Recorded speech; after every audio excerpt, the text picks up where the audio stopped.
भाई रिसेंटली मैंने ना अपने हस्बैंड के लिए बड़ा अच्छा कंफर्टर मंगाया था एसी का। उसकी वीडियो भी मैंने डाली थी। तो वामिका कहाँ पीछे रहने वाली थी, उसने मेरी जान खा ली कि मेरे लिए क्यों नहीं मंगाया।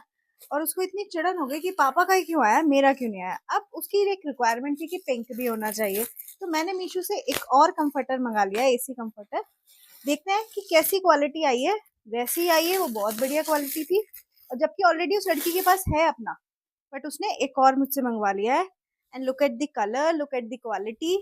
प्योर कॉटन, भाई मजा आ गया मुझे ये देख के। और ये बच्चे के लिए तो बिल्कुल बिल्कुल परफेक्ट साइज है। इसका प्रिंट देखो, इसका कॉटन देखो, बिल्कुल प्रीमियम कॉटन, बहुत अच्छी क्वालिटी है।